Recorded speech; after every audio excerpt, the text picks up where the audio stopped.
हाँ, तो देखिए इसी मॉडल पेपर को दर्जा 12वीं के मॉडल पेपर को आगे बढ़ाते हुए आज हम सेक्शन सी करेंगे। और सेक्शन सी के अंदर हिस्सा जीम जो हम करेंगे, जिसमें देखिए आपको सबसे पहले इसको पढ़ना है कि नोट मंदरजा जेल मुख्तसर सवालात के जवाबात। तो देखिए मंदरजा जेल मुख्तसर सवालात के जवाबात तकरीबन 100 अल्फाजों में आपको लिखने हैं।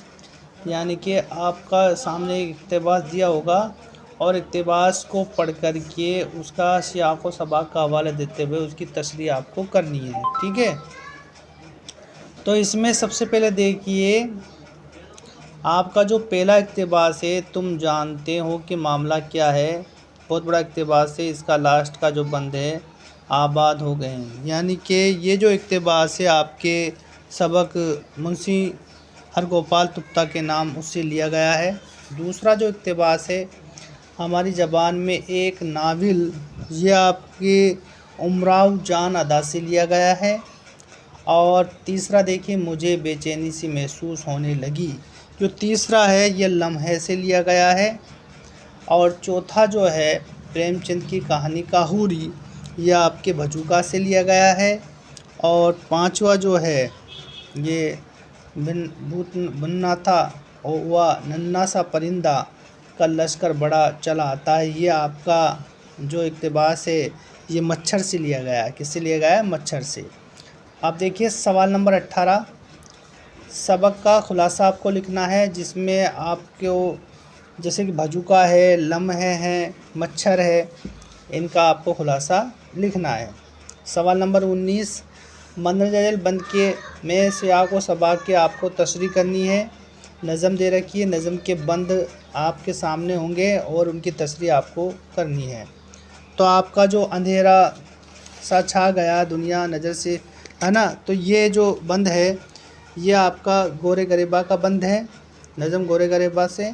और दूसरा समझेगा ज़माना तेरी आँखों के इशारे, ये जो है मुल्क बेशहर व शाम से लिया गया है। और इसी तरह से मैं ओस बनकर, ये तीसरा आपके, यानी कि आपको तीनों जो नज़म के बंद हैं इनकी तशरीह आपको करनी है। ठीक है, यानी कि इसमें से आपको एक बंद की तशरीह करनी है। ठीक है, फिर इसी में या में यानी कि अथवा में रहेगा, या तो आपको नज़मों के बंद की तशरीह करनी है जो नज़म का बंद देगा, या फिर आपको गज़ल के अशार की तशरीह करनी है। तो गज़ल के कुछ अशार आपके सामने दे रखे हैं, इन अशारों की तशरीह आपको इसमें से करनी है। तो आपको या में फिर या तो आपको नज़म के बंदों की तशरीह करनी, या फिर आपको गज़ल के अशारों की तशरीह करनी है। सियाक़ व सबाक़ का हवाले देते हुए आपको इसकी तशरीह करनी है।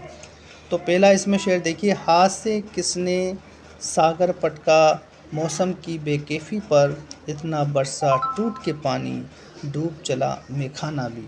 दूसरा शेर है, ज़िंदगी है तो बहरहाल बसर भी होगी।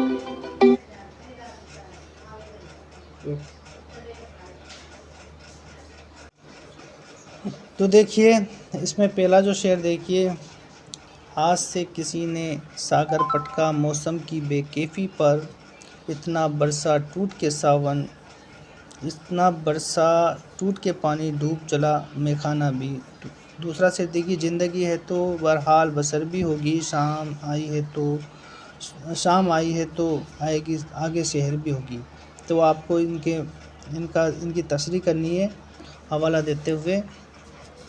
तो देखिए 20वां सवाल, नज़म का खुलासा लिखना है। इसमें आपको 2 नज़म देगा, 2 या 3, उसमें से एक नज़म का खुलासा आपको लिखना है।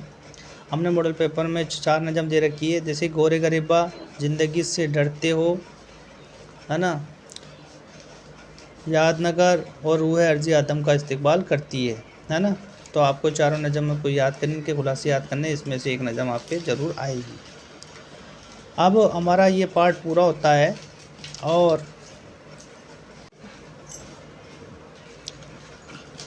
आपको सेक्शन डी और सेक्शन डी के अंदर मंदरजा जेल तफसीली सवालात के जवाबात तकरीबन 250 यानी 250 अल्फाजों में लिखना है। तो पहला जो सवाल है, मिर्ज़ा गालिब की सवाना हयात और तर्ज तहरीर पर रोशनी डालिए। मिर्ज़ा गालिब की सवाना हयात और तर्ज तहरीर पर रोशनी डालनी है ना। इसी में बलवंत सिंह की خواجہ حسین نظامی کی، خورشید الاسلام کی، یعنی کہ چاروں کی سوانحیات آپ کو یاد کرنی، اس میں سے ایک انشاءاللہ ضرور آئے گی۔ دوسرا دیکھیے 22واں سوال، الطاف حسین علی کی سوانحیات اور خصوصیات کا کلام پر روشنی ڈالیے۔ اور آرزو لکھنوی کی سوانحیات، جان نثار اختر کی سوانحیات اور اقبال کی سوانحیات آپ کو یاد کرنی ہے، ٹھیک ہے۔ آخری 23واں سوال، آخری سوال، مندرجہ ذیل میں سے کسی ایک عنوان پر آپ کو مضمون لکھنا ہے جس میں تعلیمی نسواں، میرا پسندیدہ شاعر، تعلیم کی اہمیت، ماحول کی آلودگی میں آپ کو اس میں سے، اور ایک کمپیوٹر کی اہمیت بھی آپ اس میں کر لینا، ٹھیک ہے۔ اس طرح سے ہمارا یہ ماڈل پیپر پورا ہوتا ہے، اور انشاءاللہ اس کو پوری طرح سے اچھی طرح سے یاد کرنا، اور آپ کو زیادہ سے زیادہ نمبرات حاصل کرنے میں یہ بہت کارگر ثابت ہوگا۔ السلام علیکم۔